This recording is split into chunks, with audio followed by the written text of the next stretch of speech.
नमस्कार। पितृपक्ष। पितृपक्ष से पहले ज़रूर सुन लीजिए पितृपक्ष से जुड़ी यह कहानी। क्या है नियम? इस साल पितृपक्ष की शुरुआत 29 सितंबर शुक्रवार से होने जा रही है और इसका समापन 14 अक्टूबर शनिवार को सर्व पितृ अमावस्या के दिन होगा। पितृपक्ष की 15 दिन की अवधि में पूर्वजों का निमित्त पिंडदान, तर्पण और श्राद्ध कर्म किया जाता है। पितृपक्ष के दौरान पितरों की पूजा करने से जीवन में आने वाली बाधाएं, परेशानियां दूर होती हैं और पितरों का आशीर्वाद प्राप्त होता है। पितृपक्ष में अगर कोई जानवर या पक्षी आपके घर आए तो उसे भोजन जरूर कराना चाहिए। मान्यता है कि पूर्वज इन रूप में आपसे मिलने आते हैं। पितृपक्ष में पत्तल पर भोजन करें और ब्राह्मणों को भी पत्तल में भोजन कराएं तो यह फलदायी होता है। पितृपक्ष की कथा के अनुसार जोगे तथा भोगे दो भाई थे। दोनों अलग अलग रहते थे। जोगे धनी था और भोगे निर्धन। दोनों में परस्पर बड़ा प्रेम था। जोगे की पत्नी को धन का अभिमान था, किंतु भोगे की पत्नी बड़ी सरल हृदय थी।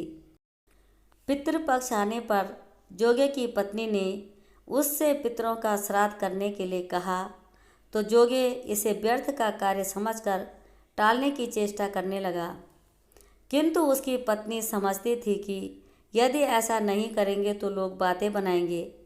फिर उसे अपने मायके वालों को दावत पर बुलाने और अपनी शान दिखाने का यह उचित अवसर लगा।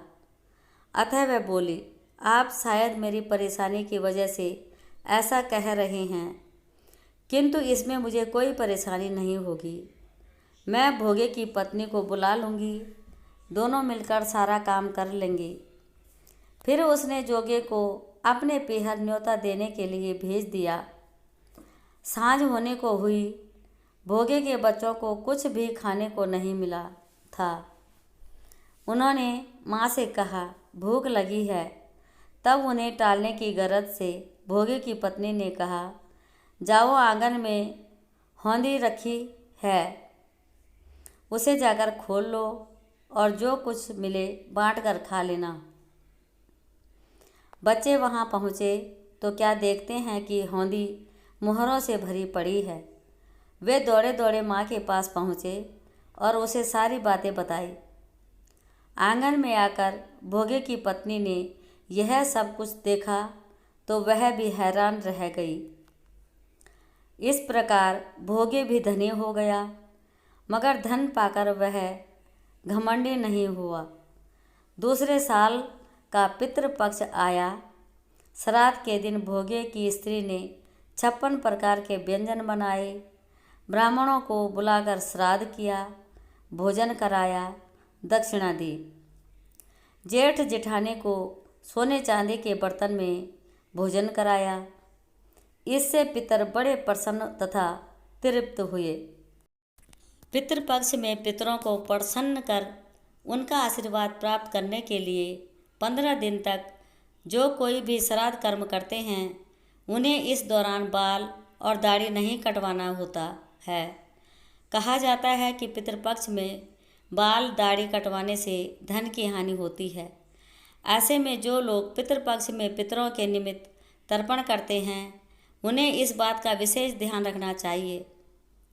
श्राद्ध पक्ष में घर पर सात्विक भोजन करना अच्छा होता है, खास तौर पर उनके लिए जो पितृपक्ष में रोजाना तर्पण करते हैं। पितृपक्ष के दौरान तामसिक भोजन से परहेज करना चाहिए। पितरों की मृत्यु की तिथि याद है तो तिथि अनुसार पिंडदान करना सबसे उत्तम होता है। श्राद्ध पक्ष में लहसुन प्याज से बना भोजन नहीं करना चाहिए। ऐसा करने से पितृदोष लगता है। ज्योतिष शास्त्र के अनुसार पितृपक्ष में पंचबलि का खास महत्व है। इसके लिए सबसे पहला भोजन गाय के लिए निकाला जाता है, जिसे गौ बलि के नाम से भी जाना जाता है। इसके बाद दूसरा भोजन कुत्ते के लिए निकाला जाता है, जिसे श्वान बलि कहा जाता है। फिर तीसरा भोजन कौवे के लिए निकाला जाता है, जिसे काक बलि कहते हैं। चौथा भोजन देवताओं के लिए निकाला जाता है, जिसे देव बलि कहा जाता है, जिसे या तो जल में प्रवाहित कर दिया जाता है या गाय को खिला दिया जाता है। पांचवा और अंतिम बलि चींटियों का होता है, जिसमें चींटियों के निमित्त भोजन निकाला जाता है, जिसे पिपीली कादि बलि के नाम से जाना जाता है। तो आपको कैसी लगी यह जानकारी और कथा, ज़रूर कमेंट बॉक्स में कमेंट करें और चैनल को सब्सक्राइब करें। आपका बहुत बहुत धन्यवाद।